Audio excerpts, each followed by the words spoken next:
Owooluganda, eno essala ya Antonio Omutukirivu, omuzuuze w'ebibuze ow'e Padua.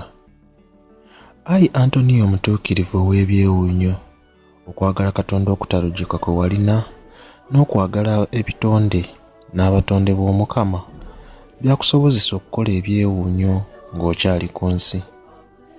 Ebyamagero byeziranga gwe kwatula kigambo mu maaso ga Katonda, naddala ng'osabira abali mu bwetaavu, abalwadde wabaddizanga obulamu, wazuulanga ebibuze, abennyamidde mu mitima tewabajjangako liiso, era bw'otyo n'ozuukiza n'abafu.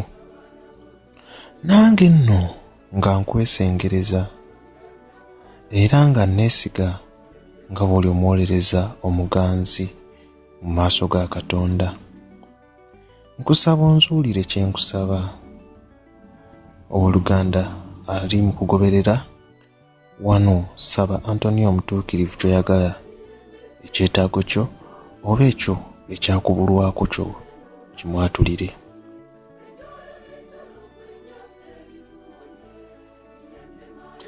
Nsalira amagezi mu buyinza obw'ebyewuunyo Katonda bwe yakuwa.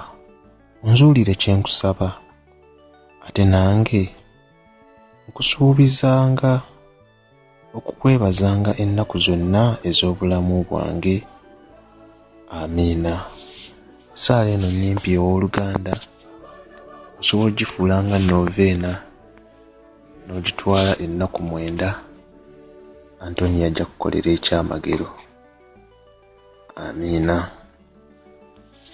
Mu linnya lya Patri n'erya Mwana n'erya Mwoyo Mutuukirivu. Amiina.